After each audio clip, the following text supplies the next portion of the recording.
ശ്രീനാരായണ ഗുരുസ്വാമികൾ 1924 ലോക സർവമത സമ്മേളനം ഇവിടെ തുടങ്ങിവെച്ച് അത് ഒരു നൂറ്റാണ്ട് വളരെ വിജയകരമായിട്ട് മുന്നോട്ട് കൊണ്ടുപോയി. അത് അതിൻ്റെ സെൻറ്റിനറി റോമിൽ നടക്കുമ്പോൾ അതിൽ പങ്കെടുക്കാനായിട്ട് ബ്രഹ്മശ്രീ സച്ചിദാനന്ദ സ്വാമികളും അതുപോലെ തന്നെ ശുഭാനന്ദ സ്വാമികളുടെയൊക്കെ നേതൃത്വത്തിൽ പോകാനായിട്ട് എനിക്ക് അവസരം കിട്ടി. അന്ന് ഒരുപാട് കാര്യങ്ങളും പഠിക്കാനുള്ള അവസരങ്ങളുണ്ടായി, പ്രത്യേകിച്ച് സ്വാമിമാരുടെ ഇതിൽ നിന്ന്. കാരണം അവരുടെ പ്രഭാഷണങ്ങളൊക്കെ വളരെ അടുത്ത് കേൾക്കാനുള്ളൊരു അവസരമുണ്ടായി. അന്ന് ഡോക്ടർ അനൂപനോട് പറയുകയുണ്ടായി, ഇവിടെ അദ്ദേഹം ഏറ്റെടുത്തിട്ടുള്ള ഇന്ന് സമർപ്പണം ചെയ്യപ്പെട്ട ഈ ദൗത്യത്തെക്കുറിച്ച്. അതിൽ പങ്കെടുക്കാൻ സാധിച്ചതിൽ ഏറെ സന്തോഷമുണ്ട്. എത്ര ഇതിന് മുന്നോട്ട് വന്ന് ഈ ശ്രീനാരായണ പ്രസ്ഥാനങ്ങളോട് ചേർന്ന് നിന്നുകൊണ്ടും ഒരുപാട് കാര്യങ്ങൾ അതിന് ആ മൂല്യങ്ങളെ പ്രചരിപ്പിക്കാനായിട്ട് സിനിമ അടക്കം ഒരുപാട് കാര്യങ്ങൾ ചെയ്തുകൊണ്ടിരിക്കുന്ന ഡോക്ടർ അനൂപ് അതിന് ക്ഷണിച്ചപ്പോൾ ഏറെ സന്തോഷമുണ്ട്. സന്തോഷത്തോടുകൂടി തന്നെ ഇവിടെ പങ്കെടുക്കാനായിട്ട് സാധിച്ചു. അത് സ്വാമിമാരുടെ സാമീപ്യത്തിൽ ഇത്രയും ഒരു മഹത്തായിട്ടുള്ള ഇന്നത്തെ ഈ കൂട്ടായ്മയിൽ സമ്മേളനത്തിൽ വെച്ച് പങ്കെടുക്കാനായിട്ട് സാധിച്ചതിൽ ഏറെ നന്ദിയുണ്ട്. എന്തായാലും ഞാൻ കൂടുതൽ ശ്രീനാരായണ പ്രസ്ഥാനങ്ങളെക്കുറിച്ച് പറയേണ്ട കാര്യമില്ല. കാരണം ഒരു വലിയ പണ്ഡിതന്മാർ, എന്നേക്കാൾ അറിവുള്ള ആളുകളാണ് എൻ്റെ മുന്നിലിരിക്കുന്ന എല്ലാവരും തന്നെ എന്ന് ഞാൻ ഈ അവസരത്തിൽ ഓർക്കുകയാണ്. ഇനിയും പുതിയ പരിപാടികൾ വാൽമീകി മലയിലും ഒക്കെ വിഭാവനം ചെയ്തുകൊണ്ട് മുന്നോട്ട് പോയിക്കൊണ്ടിരിക്കുകയാണ്. ഈ അടുത്ത അവസരത്തിൽ കർമ്മ പരിപാടികളിലൂടെ ഒരുപാട് മുന്നോട്ട് പോകുന്നു എന്നതിൽ നമുക്കൊക്കെ ഏറെ അഭിമാനിക്കാം.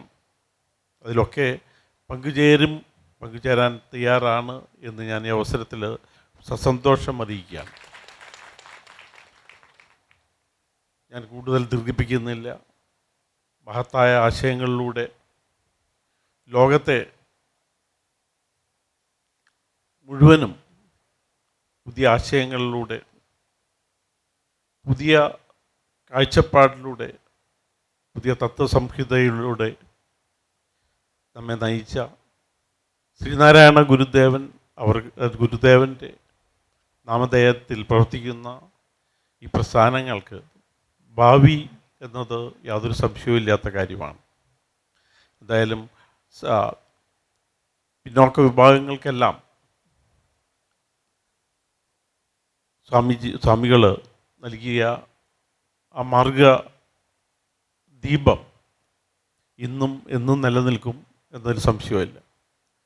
എന്തായാലും അതിൻ്റെ ഒരു ഗുണഭോക്താവ് എന്ന നിലയിൽ അക്കാര്യം വീണ്ടും ഇവിടെ ഓർമ്മിച്ചുകൊണ്ടും ഡോക്ടർ അനൂപിന് വീണ്ടും ആശംസകൾ അർപ്പിച്ചുകൊണ്ടും ഈ സമ്മേളനത്തിൻ്റെ ഉദ്ഘാടനം ഔപചാരികമായിട്ട് നടത്തിയതായിട്ട് അറിയിച്ചുകൊണ്ട് നിർത്തുന്നു. നന്ദി, നമസ്കാരം. ഈ അദ്വൈതാശ്രമം പല ചരിത്ര മുഹൂർത്തങ്ങൾക്കും സാക്ഷ്യം വഹിച്ചിട്ടുണ്ടെന്ന് ഇവിടെ സ്വാമിമാർ പറഞ്ഞു. ഇപ്പോൾ അവസാനം ശാരദാനന്ദ സ്വാമിയും പറഞ്ഞു എൻ്റെ കുടുംബപരമായിട്ടുള്ള ബന്ധം. അപ്പോൾ അതിൽ ഈ ആശ്രമവുമായിട്ട് തന്നെ ബന്ധപ്പെട്ട ചില കാര്യങ്ങൾ ഞാൻ ഓർക്കുകയാണ്.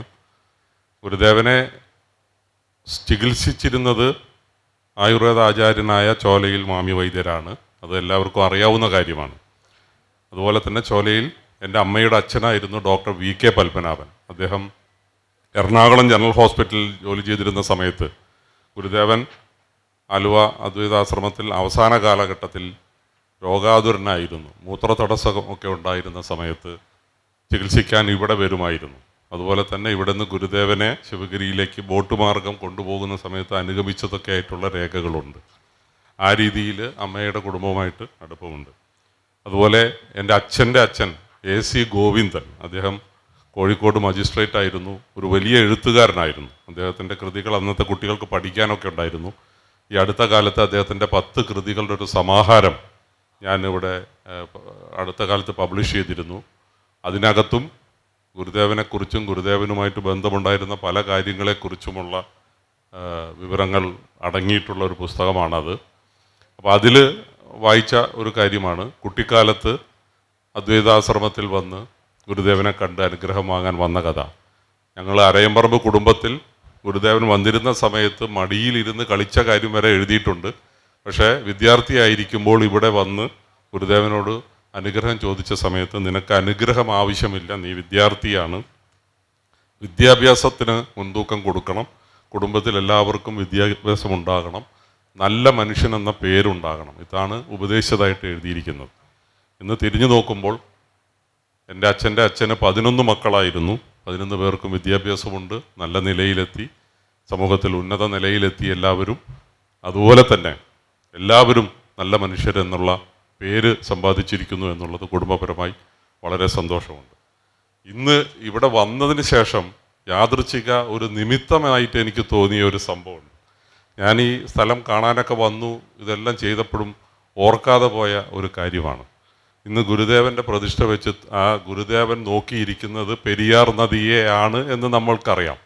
പക്ഷെ പെരിയാർ നദിയുടെ അപ്പുറത്ത് ഒരു വെള്ള ഫ്ലാറ്റ് സമുച്ചയമുണ്ട്. ആ ഫ്ലാറ്റ് സമുച്ചയത്തിലാണ് എൻ്റെ വീട്, ഞാനിവിടെ വരുമ്പോൾ താമസിക്കുന്നത്. ഇത് ഒരു വളരെ യാദൃച്ഛികമായിട്ട് സംഭവിച്ചതായിട്ട് ഇപ്പോൾ ഇന്ന് എനിക്ക് തോന്നുകയാണ്. ഗുരുദേവൻ്റെ നോട്ടം നേരെ അങ്ങോട്ടാണ്. അപ്പോൾ അവിടെ നിന്ന് നോക്കിയാൽ ഇവിടെയും കാണും, പക്ഷെ ഞാനിതുവരെ അത് ശ്രദ്ധിച്ചിട്ടില്ല എന്നുള്ളതാണ് സത്യം. അപ്പോൾ അങ്ങനെയും കൂടെ ഒരു നിമിത്തമുണ്ടായിരിക്കുന്നു എന്നുള്ളതിൽ വളരെ സന്തോഷമുണ്ട്. അതുപോലെ ഗുരുദേവൻ്റെ സിനിമ യുഗപുരുഷനെക്കുറിച്ച് സംസാരിച്ചു. അതുപോലെ തന്നെയാണ് ഗുരുദേവനെക്കുറിച്ച് വിശ്വഗുരു എന്ന പേരിൽ ഒരു സിനിമ നിർമ്മിച്ച് ഗിന്നസ് വേൾഡ് റെക്കോർഡ് നേടുകയുണ്ടായി. അതിൻ്റെ സംവിധായകനായ ശ്രീ വിജേഷ് മണി ഇവിടെ ഇരിപ്പുണ്ട്. ഗുരുദേവനെക്കുറിച്ച് അതിൽ സച്ചിദാനന്ദ സ്വാമിയൊക്കെ അഭിനയിച്ചിട്ടുള്ള ഒരു സിനിമയാണ്. 51 മണിക്കൂർ കൊണ്ട് കഥ എഴുതി, ഷൂട്ട് ചെയ്ത്, പോസ്റ്റ് പ്രൊഡക്ഷൻ നടത്തി, സെൻസർ ചെയ്ത് തിയേറ്ററിൽ റിലീസ് ചെയ്തതിനാണ് റെക്കോർഡ്. ഈ 51 മണിക്കൂറിൽ ആർക്കും തന്നെ സെൻസർ ചെയ്യാൻ എന്തായാലും സാധിക്കില്ല. സിനിമ ചിലപ്പോൾ ഷൂട്ട് ചെയ്യാൻ പറ്റുമായിരിക്കും, പക്ഷെ അതും ഗുരുദേവൻ്റെ അനുഗ്രഹം കൊണ്ട് തന്നെയാണ് സാധിച്ചത് എന്നുള്ളതിൽ യാതൊരു സംശയവുമില്ല. അതുകൊണ്ട് തന്നെയാണ് ഞങ്ങൾ ഗുരുദേവൻ്റെ ജീവിതചരിത്രത്തെക്കുറിച്ച് ആ സിനിമ ചെയ്യാൻ തീരുമാനിച്ചത്. അതുകൊണ്ട് ഗുരുദേവൻ്റെ പേര് ഗിന്നസ് വേൾഡ് റെക്കോർഡിലേക്ക് കൊണ്ടുവരുവാനും ഞങ്ങൾക്ക് സാധിച്ചു എന്നുള്ള ചാരിതാർത്ഥ്യമുണ്ട്. ഈ യുഗപുരുഷൻ സിനിമ പരാജയപ്പെട്ട കാര്യം ഇവിടെ സ്വാമി സൂചിപ്പിക്കുകയുണ്ടായി. പക്ഷേ അത് ശരിയാണ്. പക്ഷേ ആ സിനിമ കേരള സംസ്ഥാനത്തിന് 4 അവാർഡുകൾ വാങ്ങി. എല്ലാവരും പറഞ്ഞു സാമൂഹ്യനീതിക്കുള്ള ഒരു സെൻട്രൽ ഗവൺമെൻറ്റിൻ്റെ നാഷണൽ അവാർഡുണ്ട്. അപ്പോൾ ആ വർഷം അത്തരം സിനിമകൾ വേറെ ഒന്നും വന്നിട്ടില്ല. ആ സിനിമയ്ക്ക് അതുകൊണ്ട് തീർച്ചയായിട്ടും നാഷണൽ അവാർഡും കിട്ടുമെന്ന് പറഞ്ഞ് എന്നോട് പലരും സൂചിപ്പിച്ചിരുന്നു. പക്ഷേ എന്തുകൊണ്ടോ ഇവിടെ നിന്നുള്ള കമ്മിറ്റി അത് പരിശോധിച്ചതിന് ശേഷം ഡൽഹിയിലേക്ക് അയച്ചില്ല എന്നുള്ളതാണ് സത്യം. അതുകൊണ്ട് ആ അവാർഡ് കിട്ടാതെ പോയി. പക്ഷെ അവിടെയും ഗുരുദേവൻ എനിക്ക് തുണയായി വന്നു. 7 കോടിക്ക് ചിലവഴിച്ച് നിർമ്മിച്ച യുഗപുരുഷൻ സിനിമ തടയപ്പെട്ടപ്പോൾ ഞാൻ തമിഴിൽ 3 ലക്ഷം രൂപയ്ക്ക് ചെറിയ ഒരു ഹ്രസ്വചിത്രം നിർമ്മിച്ചിരുന്നു. അതേ വർഷം ആ സിനിമയ്ക്ക് നാഷണൽ അവാർഡ് കിട്ടുന്നു. അതും best film on family values എന്നുള്ള പേരിലാണ് അന്ന് നാഷണൽ അവാർഡ് കിട്ടിയത്. അപ്പോൾ ഇങ്ങനെ എന്നെ സംബന്ധിച്ചോളം എൻ്റെ ജീവിതത്തിൽ എത്രയോ സംഭവങ്ങളാണ് നടന്നുകൊണ്ടിരിക്കുന്നത്. ഇപ്പോൾ വത്തിക്കാനിൽ പോകാൻ കഴിഞ്ഞത് വലിയൊരു ഭാഗ്യം തന്നെയാണ്. ഇവിടെ സച്ചിദാനന്ദ സ്വാമി അതിനെപ്പറ്റി എല്ലാം സംസാരിച്ചു. പക്ഷേ എനിക്ക് പറയാനുള്ളത്, അവിടെ ആയിരക്കണക്കിന് ക്രിസ്ത്യൻ ഭക്തരായിട്ടുള്ളവർ അവിടെ വരുന്നു. പല പള്ളികളിലെയും വികാരികൾ, ആർച്ച് ബിഷപ്പുമാർ പോലും വന്നു കഴിഞ്ഞാൽ സ്വാമി ഇവിടെ സൂചിപ്പിച്ച പോലെ ദൂരെ നിന്നിട്ടുള്ളൊരു ദർശനം മാത്രമേ കിട്ടുകയുള്ളൂ. പക്ഷേ ചരിത്രത്തിൽ ആദ്യമെന്ന് തന്നെ പറയാം, ഇവിടെ നിന്ന് പോയ ഞങ്ങളെ എല്ലാവരെയും യാതൊരു സുരക്ഷാ പരിശോധനയുമില്ലാതെ, പേര് പോലും ചോദിക്കാതെ, ഞങ്ങളുടെ കയ്യിലുള്ള ബാഗിനകത്ത് എന്താണെന്ന് പോലും ചോദിക്കാതെ, ഗുരുദേവൻ്റെ ശിവഗിരിയിൽ നിന്ന് വന്നവരാണ് എന്നുള്ള ഒറ്റ കാരണം കൊണ്ട് തുറന്നു തരികയായിരുന്നു വാതിലുകൾ.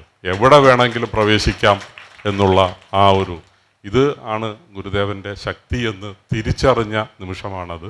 അതുകൊണ്ട് ഈ സർവമത സമ്മേളനത്തിൻ്റെ ശതാബ്ദി സ്മാരകമായിട്ട് ഇങ്ങനെ ഈ ധ്യാന മന്ദിരം ഇവിടെ സമർപ്പിക്കാൻ എനിക്ക് അവസരം നൽകിയ ശിവഗിരി മഠത്തിൻ്റെ സച്ചിദാനന്ദ സ്വാമിയെയും മറ്റു സ്വാമിമാരെയും എല്ലാ ഗുരുഭക്തരെയും ഞാൻ നമിക്കുകയാണ് ഈ അവസരം തന്നതിന്.